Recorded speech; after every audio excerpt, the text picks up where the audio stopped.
anak-anak muda lagi dia yang semayang baca kau pula kemah. Kalau mak lu tanya, abi kita yang abi. Punya urus semayang waktu rukuk tu kalau natah semayang. Betul, karena kalau itu ibu. Ustaz, kalau itu ibu. Nya baru tak semayang. Nya dia anak muda ajak semayang kadang-kadang pakai baju pelitan. Anak aduk ju. Pelik-pelik. Baik kau ni. Ida masak pun, boleh masak pun macam kami saja bacaan yo. Kadang-kadang gambar tengkorak ajak semayang. Anak kecil, ayah, jangan lupa baron. Ayah, rohnya sebagai urung syik, umlasah hebat semayang, ajak semayang. Yang sebagai urung ragam, ajak semayang. Yang tua-tua, semayang ni. Yang kadang-kadang meninggal. Lalu pertimang bawa pelinya lagi mah. Atu ha umur 70 mantang dua kat kedai kopi, mantang pegah gegok, mantang rintak-rintak ajak keluar kat kedai kopi. Bawa rambe dia ada gegok. Tua-tua semayang ni, lu pegah. Anak-anak muda, jak semayang. Ayo, kita nyo mak semayang lagi mah paling penting. Mak nahawa lelako nak semayang. Ini kau balik kau. Kenapa? Kadang-kadang urinang hawa bang kali lagi mah. Dia tengok kan, punya nak lako adik pernah semayang lako, pakai kemat lako ke mana? Abang. Salah abang. Abang jadi imam. Punya lako lagi nyom dia kan, ayo.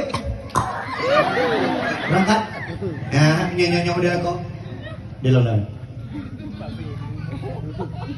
Allahu Akbar. Jangan likut kesenang ya Allah. Oke. Allahu Akbar. Habisnya baca doa. Menyanyi model aku. Semayang hendak bang rumah. Abang long hawa lagi tunggu bukan pegangan. Dah nak kemung Allah. 18 tahun kada mengkawin hendak juga kalau sedang bingung. Alah hekar. Kada kita punya mental di daimum. Aduh memang kali. Lakokah jamun bak dayah di batu. Ada. Iluh anak apa dia rong atau bayang-bayang. Bagah, tu bayang. Lah, rumah cukup tenang. Pak mah aku boleh. Tu bayang rumah dia ada pun begitu. Abang, ada ya? Ada. Itu lah. Itu lah. Oh. Nyok pingat kau. Dah bengkel. Kita kan bengkel. Nyampa dia kau buat tu ada ya. Itu mana king orina. Bagi dong. Nana bubut sabon bukan mana. Dek, kamat. Hai